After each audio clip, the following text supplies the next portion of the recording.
The word of warning, all the cats have been shuffled around. So I can already hear one of them knocking on the door. But hopefully he'll leave us alone. But that gives us an opportunity to turn this practice into a real life practice where you never really know what's around the corner. And a few days, 2 days ago, we some of you might have left after an hour, but we just went on a little bit longer just to pay tribute to Thich Nhat Hanh, who left his body over the weekend. And I just thought I'd begin today's practice with something he said and something that relates to what we were talking about, how he saved countless lives, the so-called boat people who were escaping the Vietnam War, how many countries were turning these boats away. Many boats were capsizing, people were starving, many lost their lives. And he stood his ground. He did what he believed was right. And sometimes this meant standing up against unjust laws peacefully. And we all know he was a good friend of Reverend Martin Luther King. And both of them influenced each other in their non-violent stand for justice. But what I come back to the way in which Thich Nhat Hanh applied every experience to his practice. And one observation, and this relates to I think it's going to resonate with every one of us here, especially during these COVID times. Because one observation this saintly man made was how,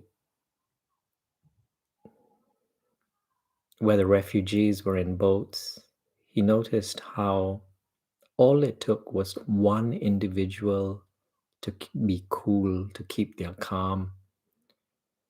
Whether the waters were choppy, whether there were storms, the tendency was to panic, and the panic led to the boats capsizing.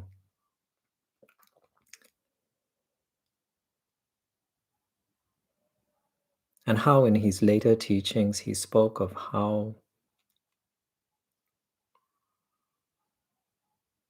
when he interviewed survivors, especially those boats that did not capsize, he always noticed there was one person, just one, all it took was for one individual to remain calm. And that calmness would spread across the boat and somehow influence those who were panicking and calm them down, relax them.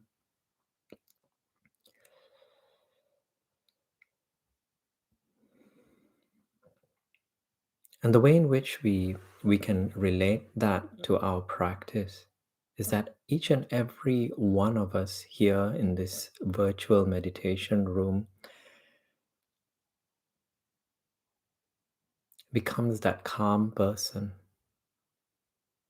in a world that is fearful, turbulent, influenced by the mass media, the news, the stories, which very often are unfounded and simply seek to gain more attention, more readers, more viewers.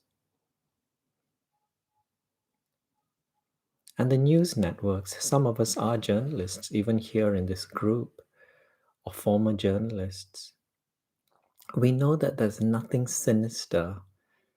There's no ill will. It's not deliberate most of the time. It's just because they know that fear sells, and it has become habitual. So let us, especially because we're practicing like this in these virtual rooms, we all come from different parts of the world, different rooms, different spaces, different family environments, different work environments. Let us be that one being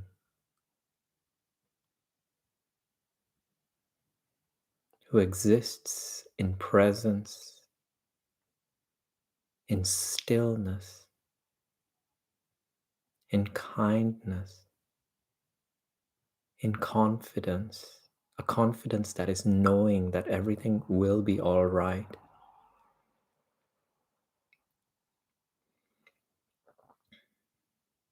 And not seek to influence through our words. Of course, the words can be helpful sometimes, but more through our actions, our body language, our silence, our smiles, our laughter.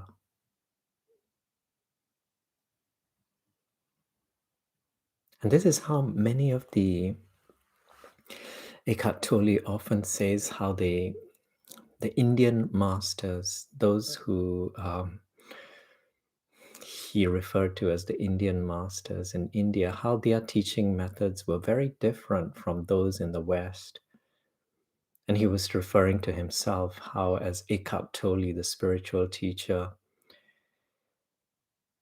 he would talk in different venues, in different places. The Omega Institute, for example, he would run retreats. There would be timetables. He would turn up at a particular time. He would leave at a particular time. There would be tickets. It would all be very organized. And then he speaks about how the Indian teachers, and I have a lot of experience there, how there is absolutely no organizing. There are no timetables. There's no structure.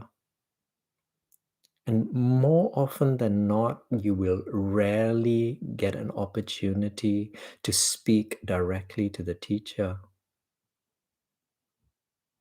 But yet, hundreds, thousands, and sometimes millions of us would turn up just to be in the presence, to sit, to breathe, to watch. They call it, there's an Indian word for it. It's called darshan.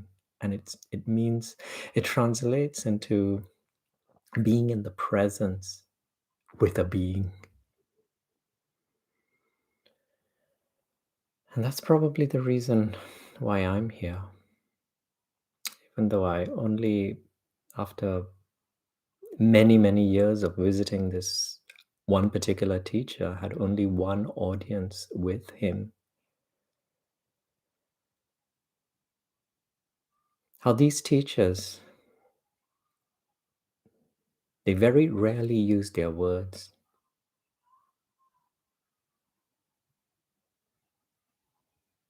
But it was their presence. And even for some of you, some of the participants in the Eckhart Tolle practice that we have on Fridays, they have spoken about how in the presence of teachers such as Eckhart Tolle, they felt something very different.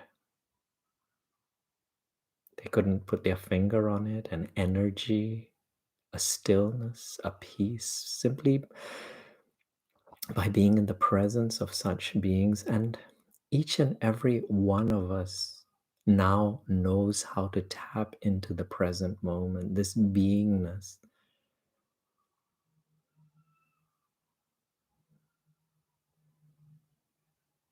And we become these spaces, these little spaces, oases of stillness and peace in our homes, in our work environments, in a busy supermarket, whether with the other shoppers or the person, the cashier at the checkout.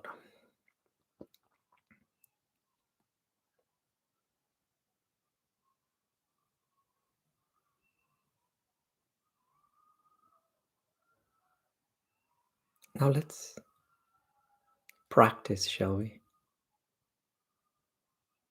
Each and every one of us has been into the present moment. It's not new. It's nothing new. It's nothing foreign. You're not beginners. Even though we call ourselves beginners, you've all tapped into it. Those moments when you were with those you cared about, whether friends or family, where you laughed until tears came out, where there was pure alignment, everything seemed funny, everything seemed to resonate, there was perfection. That can be seen as alignment, a moment of alignment. When you were standing on your favorite beach or your favorite nature spot with a perfect sunset, perfect temperature, where you felt at peace, you felt stillness, you felt at the oneness with the planet, if not just the water that was running through your feet. That is alignment.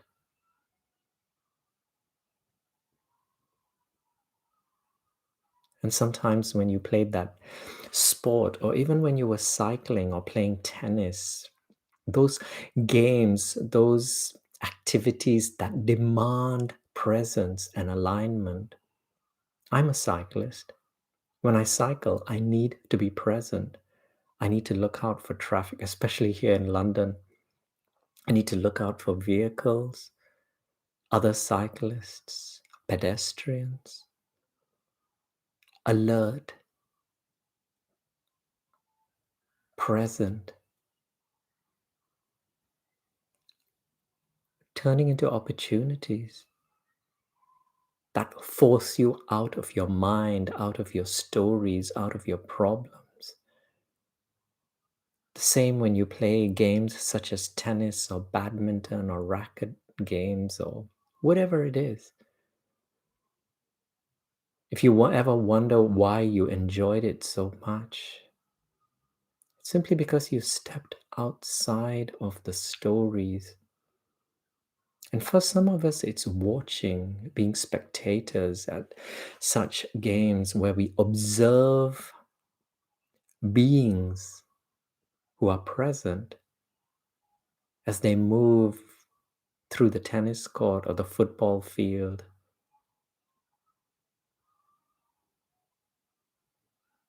No longer an individual, but like a flock of birds, anticipating, watching, aware of wind conditions.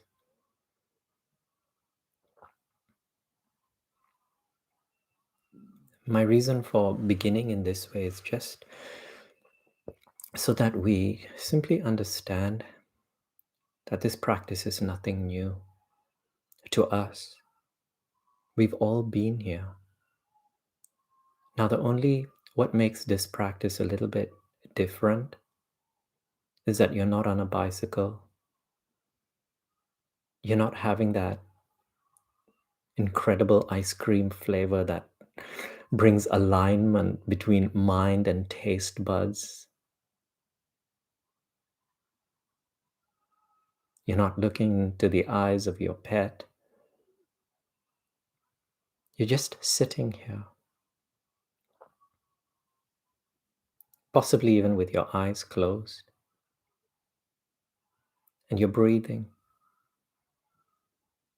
And you're conducting an experiment of sorts to see if you can find that feeling here, now, despite the outside conditions remaining the same. Because once we experience this, which is why many people go to monasteries and ashrams and retreats, especially those with very basic facilities, just to discover whether they can bring about that stillness and peace and joy and smiles and laughter,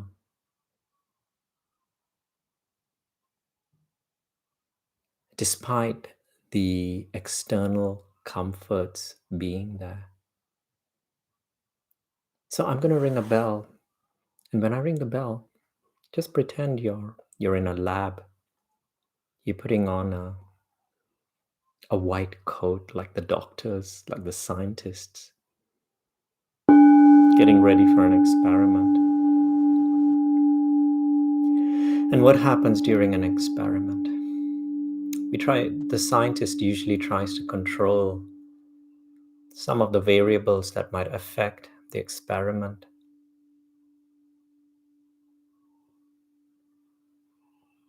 And in this case, in this particular experiment, the variables will be the mobile phones have been silenced or switched off. The body moving a lot less than it was a few moments ago, earlier on this morning. A lot less than it usually does.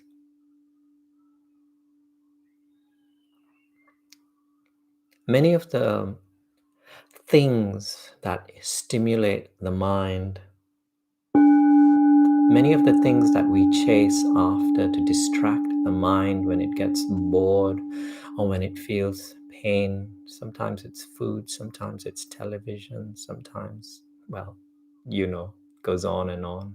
Shopping.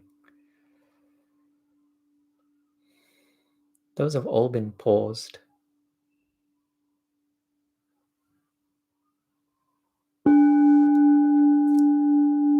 And inside the test tube, you can make your test tube as big or as small as you would like it to be.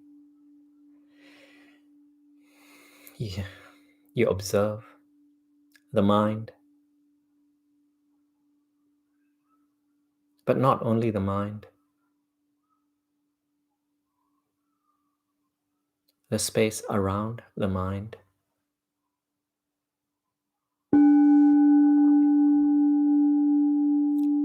Now that becomes tricky because the space around the mind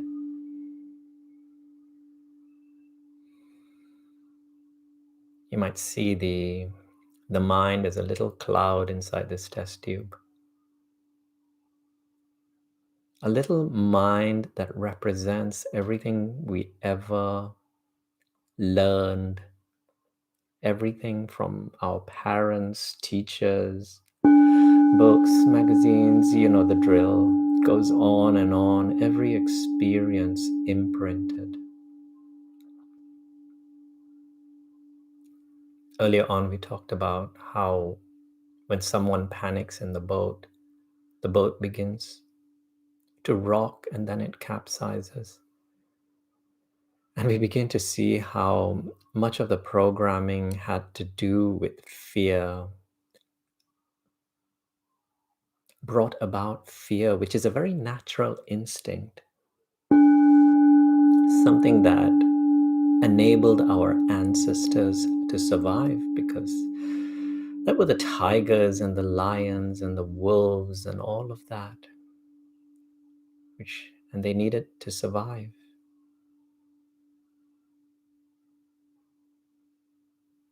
And so when one person panics or becomes afraid, it becomes very contagious, and before you know it, you're affected by the group within which you find yourself.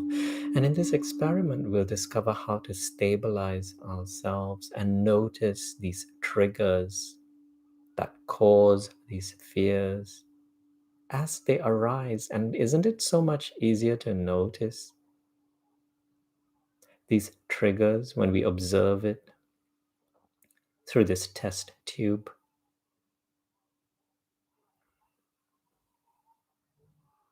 Isn't it easier to simply separating yourself from the mind?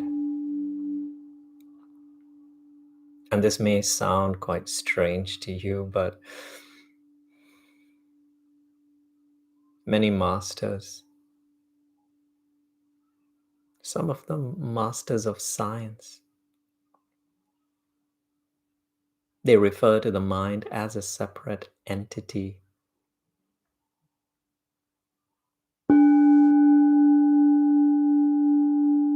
An entity that has been programmed.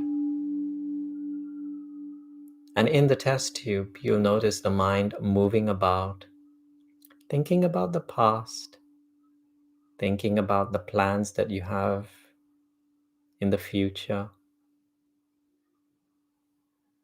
You don't have to really see any of these images or take any of the sounds or voices as fact, because this is a part of the experiment. You just simply label them. The mind is thinking. It's moving all around the test tube, up and down, left and right. It's like a vapor, like a little cloud of mist made up of tiny little droplets, each droplet represented by a thought. The mist itself, a belief system, multiple belief systems. And what usually happens is that we identify ourselves with that mist as the mist. And we perceive our surroundings, our present moment through that haze. Sometimes the mist, it changes colors. Sometimes it's red, sometimes it's yellow, sometimes it's blue. Let's just say red is when we're annoyed or upset. And then the whole world looks red. And then blue. And sometimes yellow.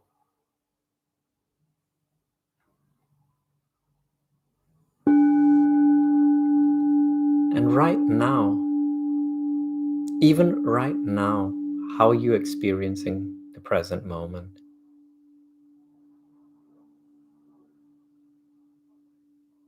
Are you perceiving the present moment through that mist? Or have you managed to become the observer? Here's the bell to help you. Just in case you found yourself still very much identified with that mist. This bell, bringing you back into this present moment. And this is a very strange scientist because he's seated on the chair, he or she, forgive me, is seated on the chair underneath you, the cushions underneath you, in this lab called your room, this private space that you have prepared for yourself, this lab.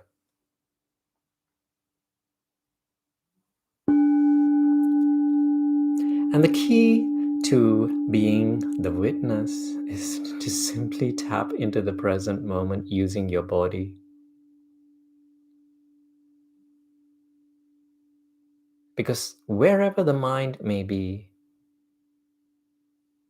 possibly at the school run this morning or at some work appointment that brought about a lot of turbulent issues, with the ringing of this bell, just feel those points of contact between your body and the chair or the cushion underneath you. Because we want to remind ourselves that we are here in this space. in this room, observing the mind that continues to move, continues to change colors.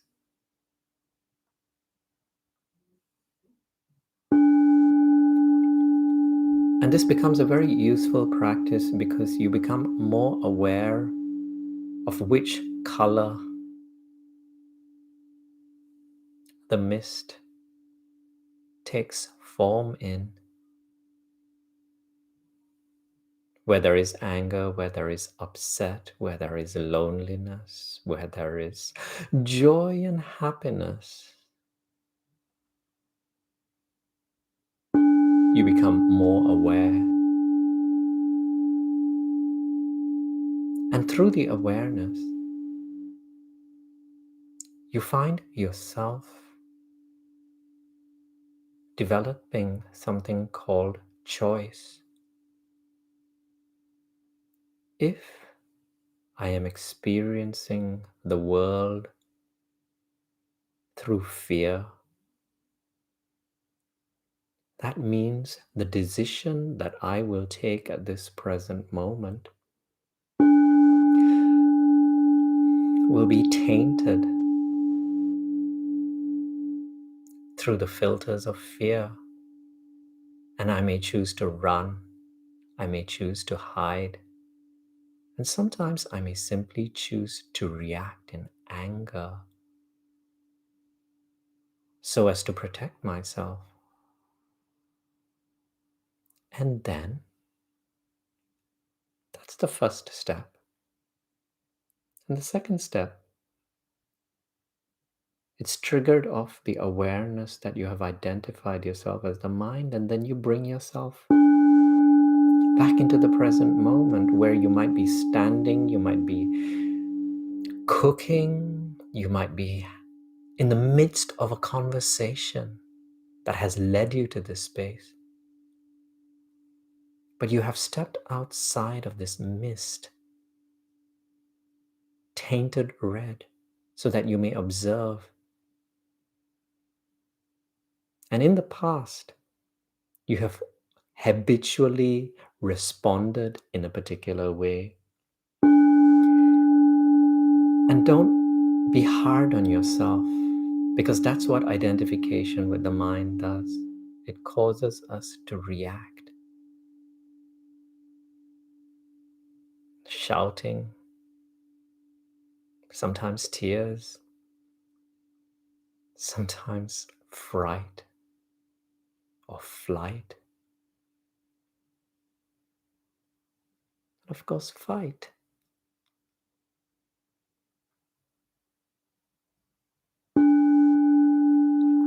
So we simply notice, and then we bring ourselves back onto these chairs, onto these cushions. The person who might be sitting or standing during the conversation. You feel your clothing. More importantly, you feel yourself breathing. And the first thing you'll notice is how shallow your breathing has become. That's what identification with the mind does.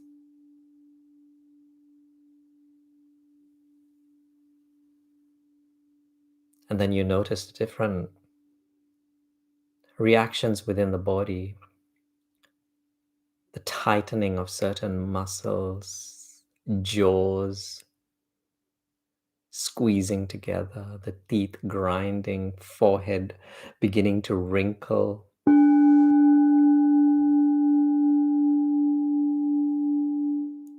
But you are observing all of this,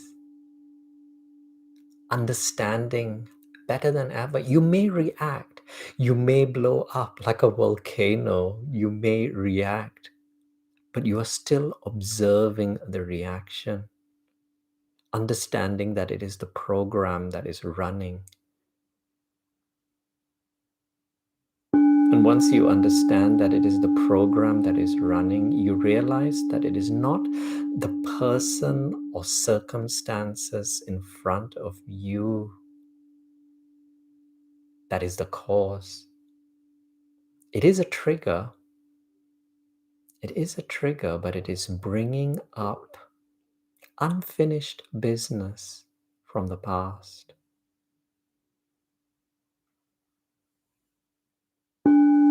Sometimes it's pain, frustrations,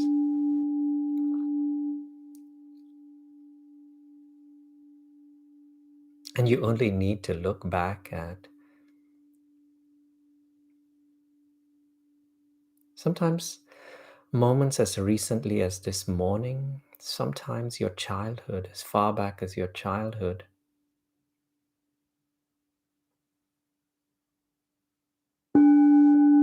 where things happened around you that caused shame, that caused anger, the sense of injustice, the pain, and how we wanted to react. And we would react. We would react with tears, with anger, doing everything a child does. And then we would be scolded. We would be told not to express these emotions because the innocent parent is also reacting, because obviously we all know, many of us who are parents know that we have other things going on in the world.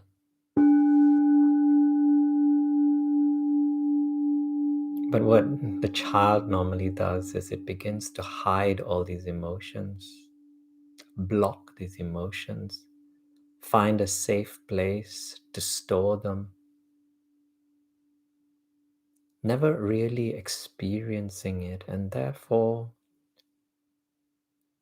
creating blocked channels of very powerful energy that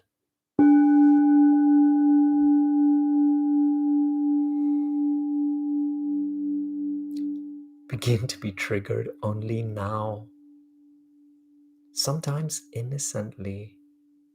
And we've all been there where someone around us has said something completely innocent, and it affected us in very deep and painful ways.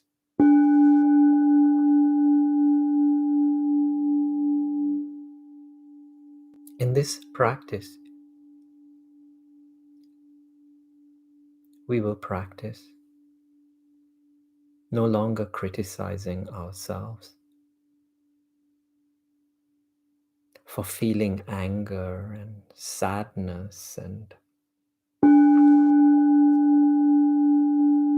everything else that life brings to us through this process called life. Enjoying the whole spectrum of colors the way we would enjoy the colors of a rainbow. Observing, witnessing, recognizing. And you will react the first 10 times, the first 20 times, even 100 times or 1,000 times. But through practice, sometimes as soon as this evening, through practice, you will find yourself no longer needing to react. Experiencing, observing, but as the witness,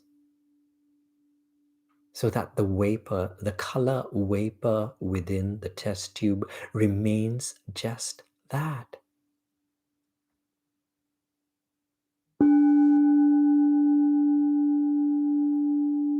And this color vapor through which we filter the world around us will result in various emotions.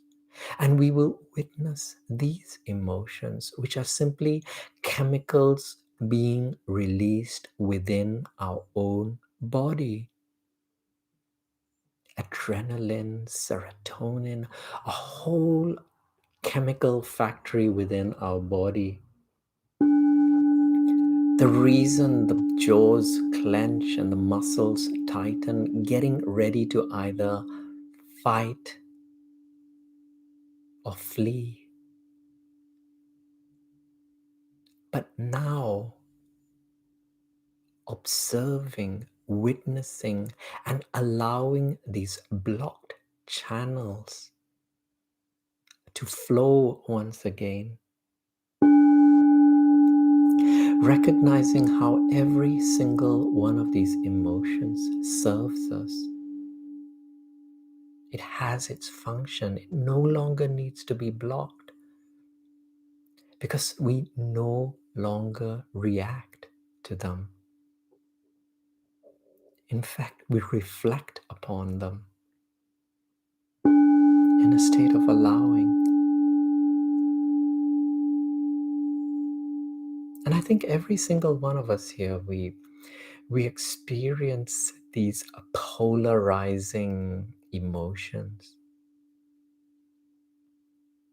And this is particularly hard on those of us who label ourselves spiritual or religious because we always feel we should know better. And there is guilt, there is anger, there is self-depreciation, creating yet another layer of pain. And this is where this practice becomes quite interesting. The word allowing. Because what happens when you give yourself permission to experience this buffet, this array of emotions? You remove one layer of unhappiness.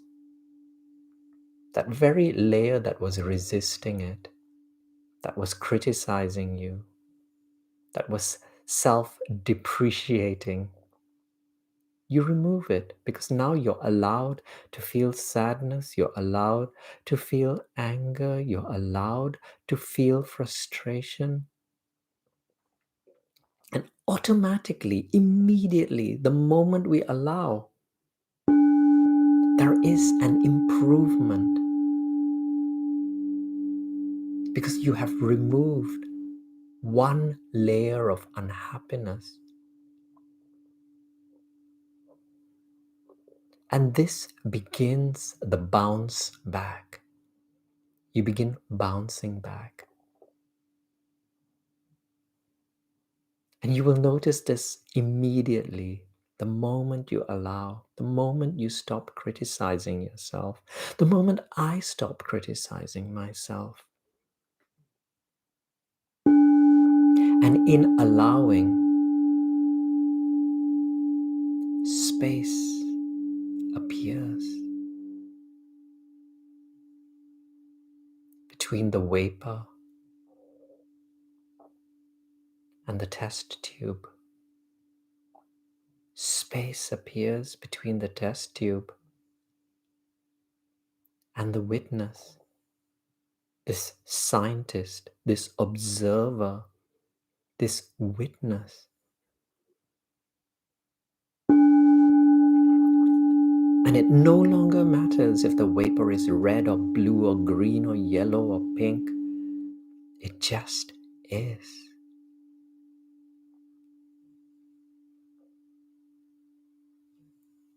And sometimes many of us are fearful of experiencing and being this witness simply because we are so used to the roller coaster ride, the anger, the sadness, the stress. We believe that stress leads us to perform better than we normally do. And so we become very uncertain as to even if we want to release this identification. But this is where we turn to the words of masters, especially for those of us who are still very much identified with this vapor, this mind. because they describe this space not as boring, never as boring, because many teachers have been asked whether it's a boring and monotonous place to be, because probably because of the words such as detachment that have often been used in many books. Instead, they describe it as a space of passion, of creativity, where there is an infinite amount of kindness and a very deep form of love that transcends form, that is free of conditions. They describe it as a space, and this can often be seen through their own words and actions, a space of humor, of perfect timing, of perfect punchlines, of perfect smiles, of presence, of being, of the very stillness that stops the boat from rocking.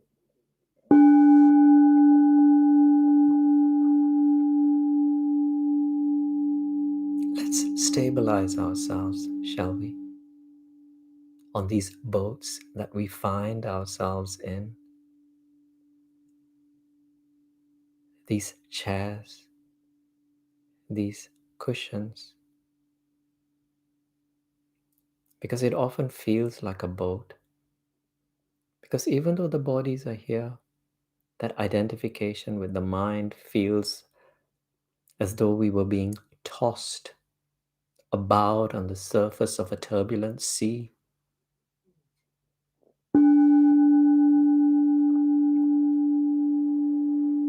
And just stabilizing, this time bringing our attention to our breathing, our breath, experienced through the sensations within our nasal passage, the interaction between air and skin cells which are incredibly sensitive.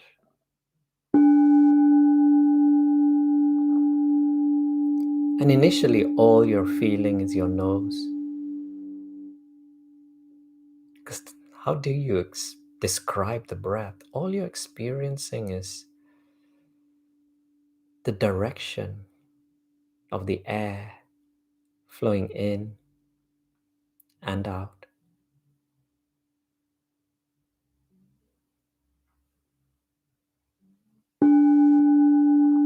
And this is a tool that you will use, you will always have at your disposal in the midst of a turbulent conversation. When the kids are having a food fight, when that unexpected bill arrives, and when you hear about a loved one who has been diagnosed with an illness.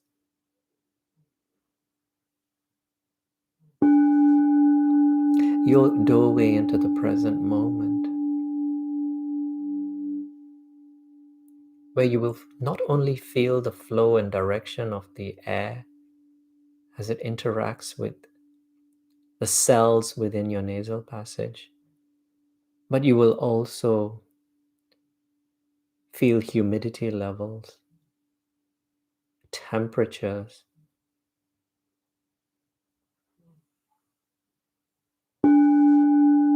and sometimes so much more.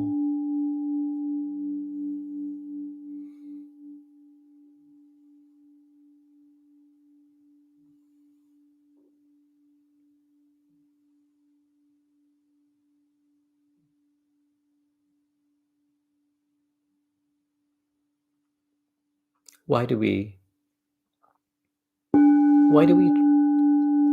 attempt to experience these different sensations, such as warmth?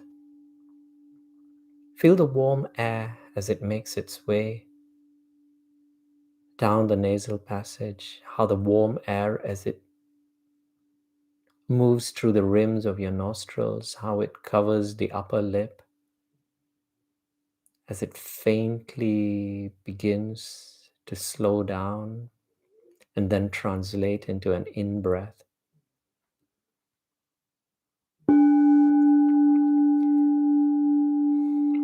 The reason we tune into these sensations is simply because we begin recognizing that this vapor called the mind, this little cloud in the test tube called the mind,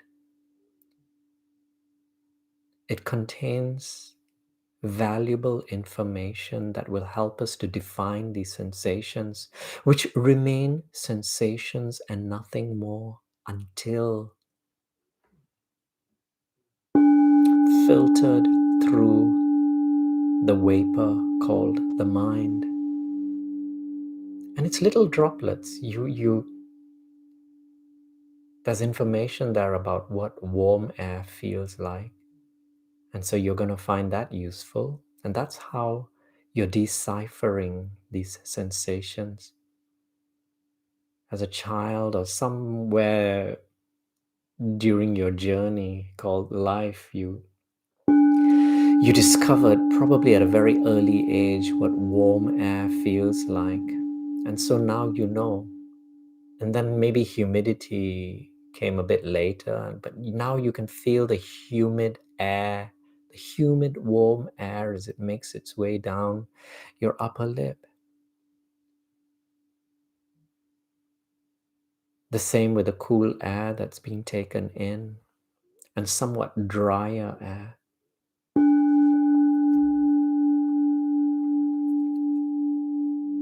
But in the course of this experiment, you also begin to discover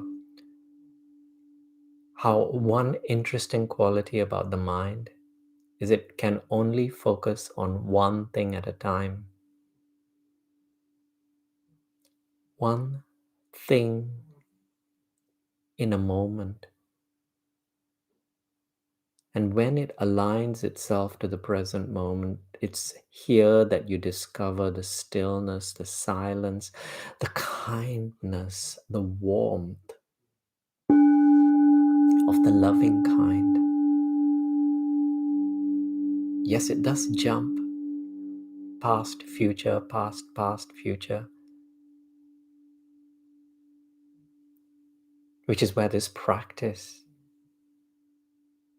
of perhaps the reason this is called a practice, because we are learning how to refocus and direct the mind.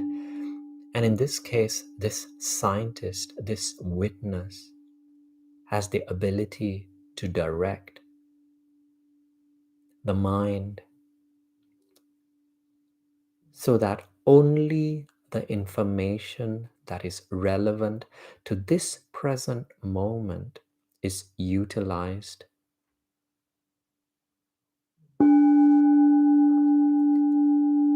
There will be little bubbles, little droplets, one that says the rent has to be paid. But that can be released. Because even the rent, the unpaid rent, there is fear around it. And sometimes that prevents us from taking any action where the action is tainted by fear or frustration or sadness. We enter into a space of stillness, of clarity, where there are always solutions. Always solutions. But we want the solutions that come from the space of wisdom and understanding. And we find all of this here in this present moment.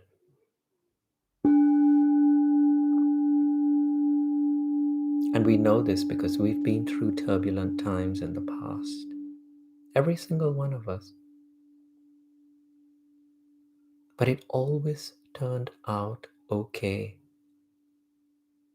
And even if you think it didn't, Notice where you are right now, with your stomach fairly comfortably full, in a comfortable place, with enough freedom to access a practice such as this. And no matter what's happening within your body, there's definitely more right with it than wrong if you are participating in this practice. And so we appreciate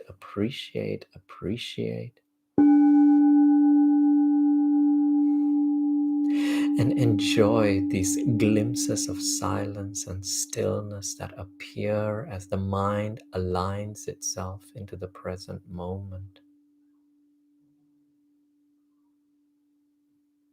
No longer being as affected as we once were when it drifts away.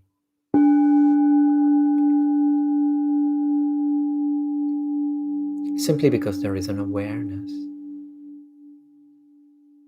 that it is external, separate,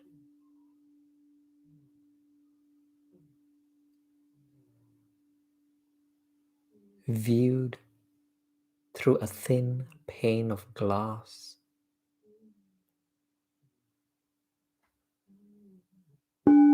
called this test tube,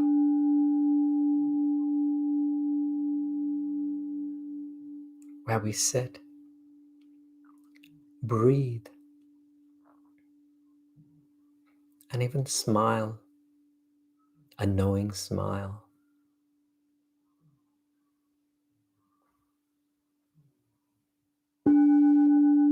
And this is not a practice you need to remember, because this practice is all about experience. And it's like those foods that we love so much.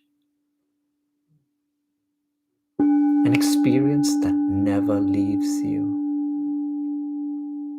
Having tasted the kindness and the silence and the stillness of alignment, a knowing that never leaves us, that can never be forgotten.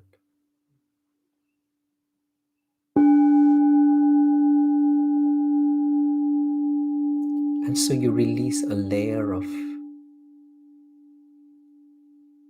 doing, of ever needing to do a practice. As the practice blends into your life, your very core, your very being, so that you bring it with you even after this practice ends.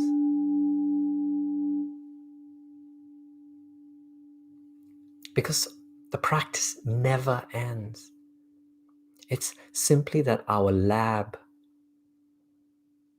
transforms itself from this tiny little room, or maybe some of you might be in very big rooms.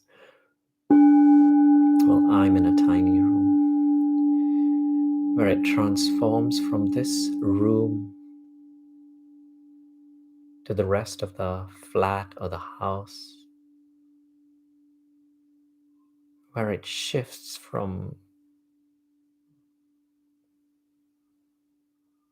this property to the streets outside, and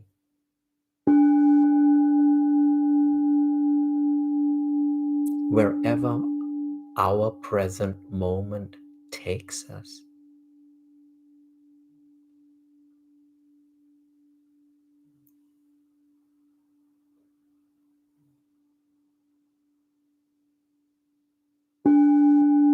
From breath to breath and moment to moment.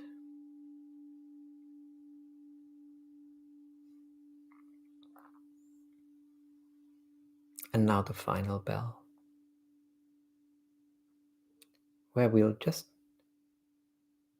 imagine the walls around us dissolving.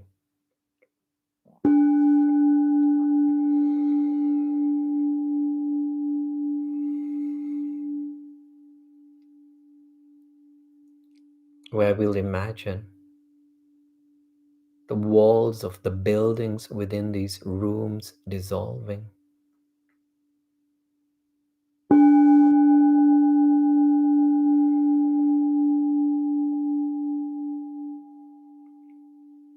Where our awareness merges into the light outside our windows and outside our properties.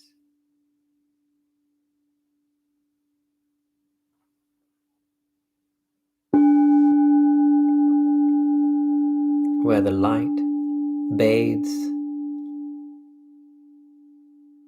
the towns and the cities, islands and continents.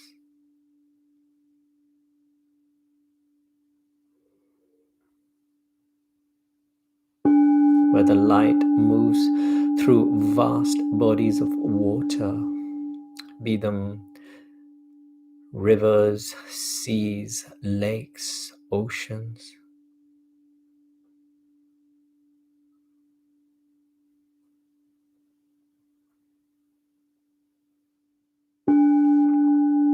Bathing the whole planet.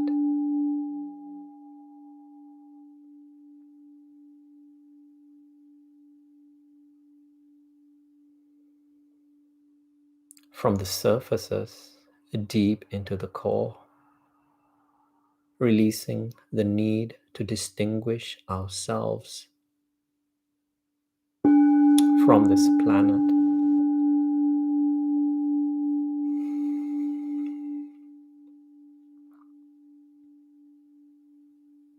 Which has served us since the day we were born, which has served our ancestors.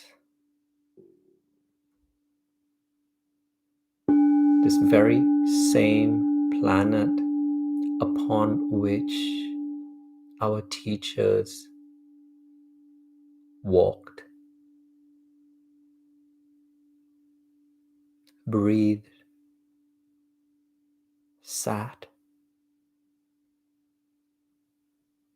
all in their own present moment that now merges into our present moment, the only moment that has ever existed, as we release time as it is experienced within the mind. Welcoming the present moment, the eternal present moment, where we sit, where we breathe, where we tap into the present moment together. Having discovered a new momentum beyond that of our mind, which we will carry with us as the day unfolds.